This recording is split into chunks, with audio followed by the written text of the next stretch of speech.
Welcome back, guys. Today we got a special treat. We got Cody here. This is one of our former students, and we're gonna work on some spares today. So it's something that we did consistently throughout high school. Overall, he's a pretty good spare shooter, but when you bowl a lot on house shots, you get used to hooking at some left side spares. Even though we did work on a lot of straight shot spare shooting, it's something that you haven't really honed in perfectly. And at some of the tournaments that he's been at recently, where it's required because you're on a sport shot, there were some missed opportunities with some missed spares. So we're going to kind of go through some of the things that you're doing on your spare shooting, put the regimen together, talk to everybody out there about some of the things that we recommend for spare shooting, specifically throwing straight at your spares, and diagnose from there. Sound good? Yep. Alrighty. Anything you want to say? Like, share, subscribe. Alright, so with that said, what I want you to do first is I just want you to, let me get this thing ready. I just want you to grab your ball and we're going to throw a normal strike ball.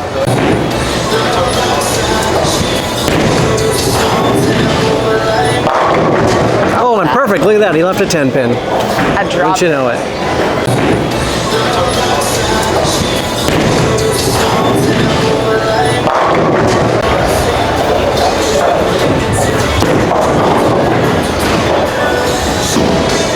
That one felt so much better. All right. Now, grab your spare ball. Let me come over here. Grab your spare ball, and I want you to do your rifle shot, okay? Okay. You're throwing it hard. What you are currently doing, this is his current method for picking up 10 pins. Sometimes. Okay? Usually, yeah, a lot of times. This is your current method that you were using until I got in your head and started trying to change you, right? Yeah. So go ahead and throw your rocket shot at a 10 pin. All right, rocket shot 10 pin.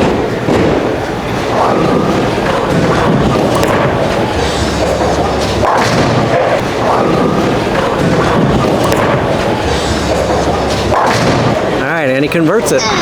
Now I want you to grab the spare ball again. Okay. Go over the 10 pin again, but do the slower method, more like your normal, what you would do on your strike shot. Kind of what I was telling you to do that you've been struggling with recently. Okay.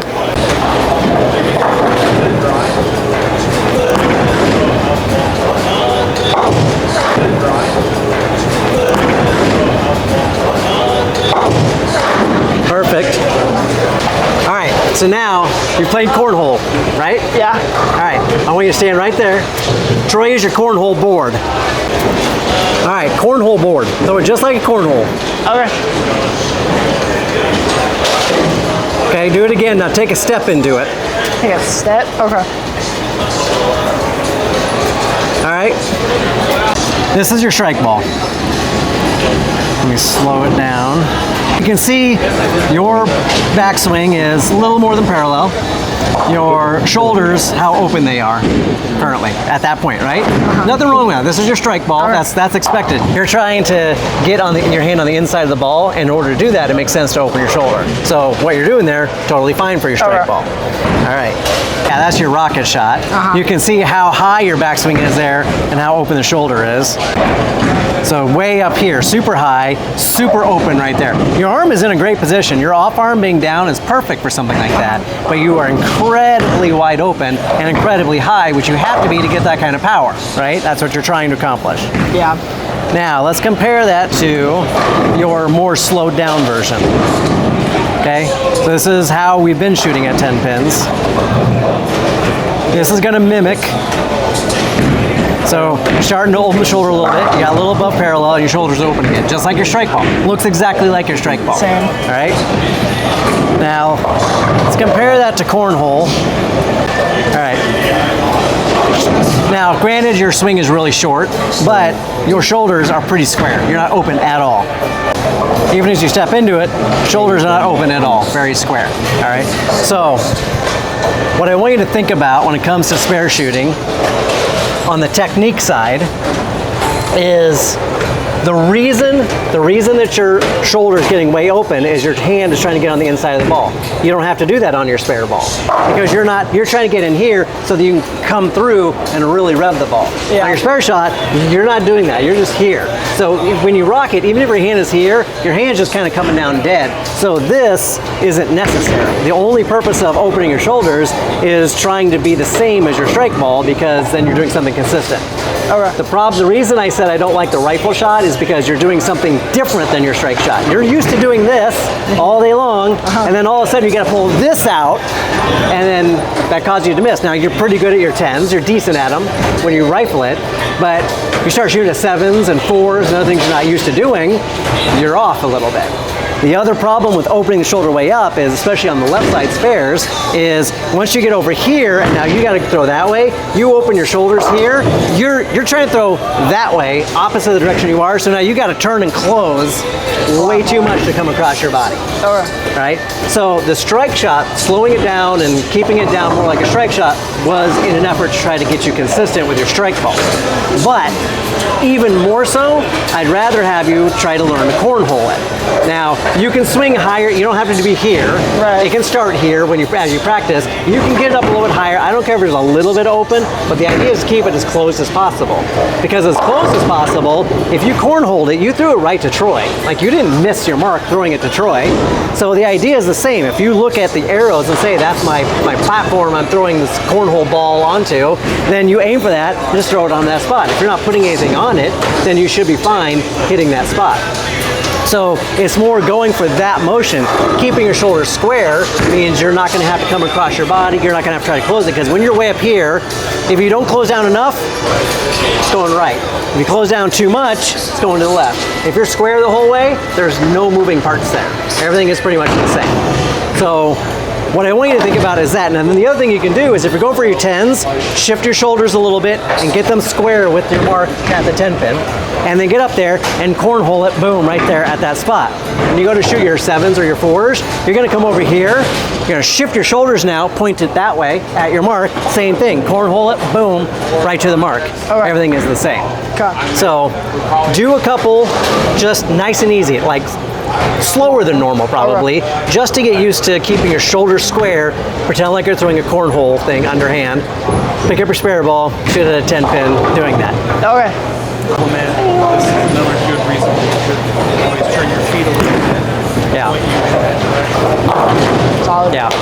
Good reason you should always turn your feet a little bit. Yeah. Now throw at the 4 pin. What, the 4 pin? Yeah. Okay. You already got the right side out. Now move to the right, move to where you would go on your 4 pin.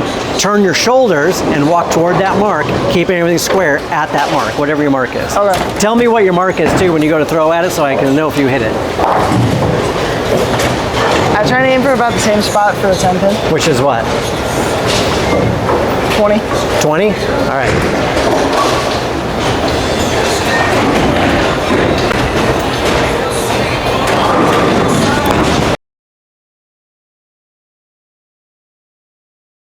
I missed.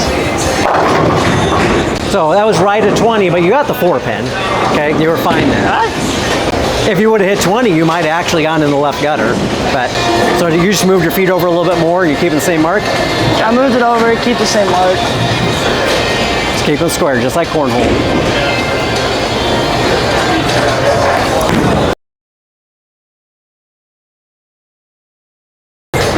Beautiful.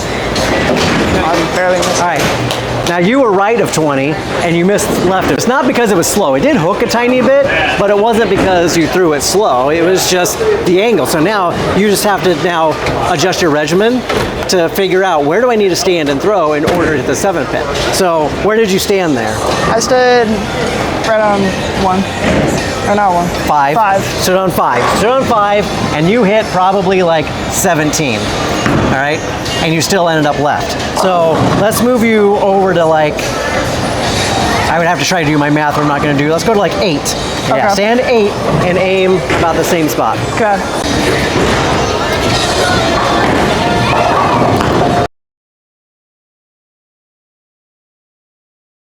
I pulled it. All right, That's so not you're my still comfort sliding about 8. Now, to give you a little bit, when we talk about a regimen is the other piece that we like to talk about as well. So figuring out where you need to stand. The way he's throwing the ball looked really good. He actually threw it right over the mark about what I was expecting him to look at, and it still ended up left into the gutter. So we obviously have to adjust either where he's standing or where he's looking. So when we bring in the regimen, I always start with a 10 pin as a starting point, and I adjust off of that for everything on the right, and then I pick a starting point for the 7 and go the opposite direction for 7s. Since we're dealing with 7s, let's start there. Okay, so you were standing about 8, you threw actually about 17 again, and it still went left. So let's keep moving it over. Let's go to, for me, I actually stand on 20, left foot on 20. Okay, and I aim, if I'm going for the 7 pin, I'm just left, so I'm like 22. That's for me personally. Then I would go right over 20 if I'm hitting the 4 pin. If you want to go between 15 and 20, go over a little bit more, whatever you're comfortable with there. I like to go between arrows because it feels like I've got more room to miss. Yeah. Whereas if I hit an arrow, I'm so focused on the exact number, it actually messes me up. But that's just me.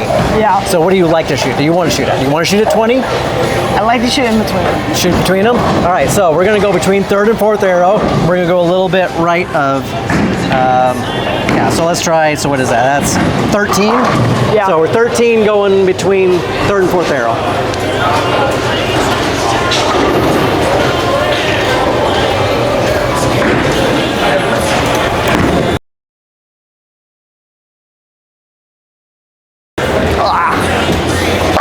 I That was closer to 2nd and 3rd.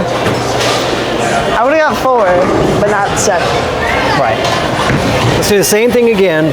Same mark, same stance, but I want you to really focus. Actually, when you get up there, I want you to actually turn your shoulder, turn your feet a little bit and turn your shoulders a little bit so you're facing that direction a little bit more. And I want you to really hone in on 3rd and 4th arrow, that spot right about 17. And I want you to just really feel like you're just tossing the ball to that. Don't worry about anything else, just look at that spot, that's it.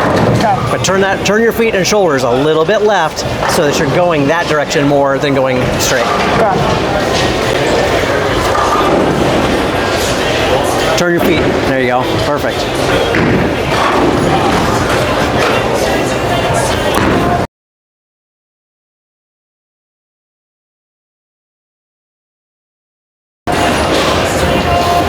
Oh, we got it. Okay. You were right at the mark, but you would have got the right side of the 7 pin, so that's still fine.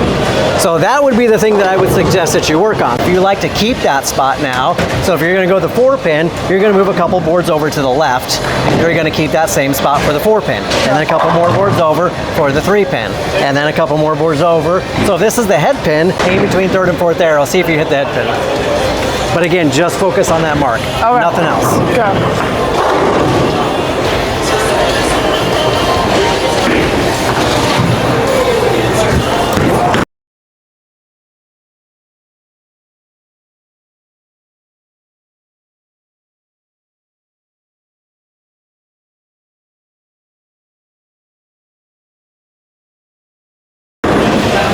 Boom.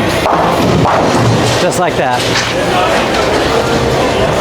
So, I know the idea of rifling the ball, number one, it stays on plane. It doesn't hook. It will not hook when you throw it that hard. That's true. But you're throwing a pretty weak ball, and you aren't putting any hand in it. By squaring your shoulders up and not opening up and getting your hand on the inside of the ball, you're also not getting your hand through it. You're just kind of suitcasing. If I counted your revs, I could count your revs as they're going down there, because that's the purpose. That's what you're trying to do, yeah. right? So I would not be concerned at all with you missing anything or it's overhooking. So you don't have to rifle it. You're also comfortable rifling it, but that's just because that's what you've done, because you told yourself at some point that's what you had to do. So you worked on that. I would like to see you focus on this technique and spend an entire practice sometime just practicing everything from 10, 6-10, 6, 3, 6, 10, 3, 10 baby splits, and then on to the other side, 7s, etc. And write down exactly where you like to step, where you like to move, and where you like to aim, and just go off of there. Good. Sound good? Sound good. All right, so that's pretty much it. That's what we're focusing on. Again, to recap, you don't need to open your shoulders a lot, okay? So he was opening more and getting even higher, which was working going to the right at his 10 pin because he had practiced it, but once he got into shooting that left side stuff, not as much practice on it, and was really off and had a hard time closing the shoulders up and getting to that spot. We brought in sort of shortening it down to getting more like a strike ball for consistency, and that was working to some degree, but you also had been struggling. He missed 3 10 pins. Yes. This guy shot 700 last night, his first 700, and he missed 3 10 pins. If you're gonna pick those up, you'd have been in the 730s. That was the first game. Yeah, that was the first game, and I missed 3 It would have been an outstanding series. So, sharpening up the 10 pins, but this is brand new. It's going to take you a little bit of time. You might miss some 10 pins and some 7s, and obviously in league, because it's a house shot, you still want to hook at the left side.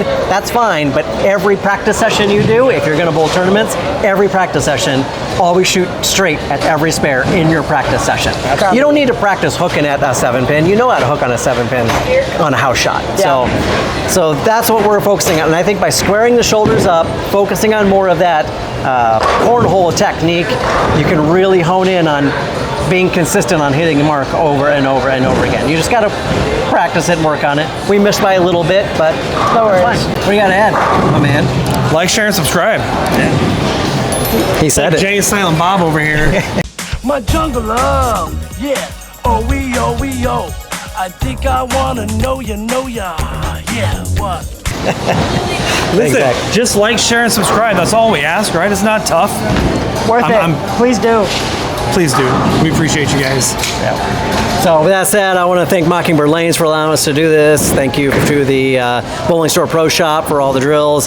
Thanks, Cody, for being here, being vulnerable and letting us pick on your form and different things. Being a dummy. What's that? Being a dummy. You're being a dummy? Like test drive dummy. Crash test dummy? Yeah. Exactly. We're being our dummy. So, yeah, greatly appreciate it. But yeah, hit that like, share, subscribe, comment, all the good stuff, and we'll see you guys in the next video. Thanks for watching. Bye.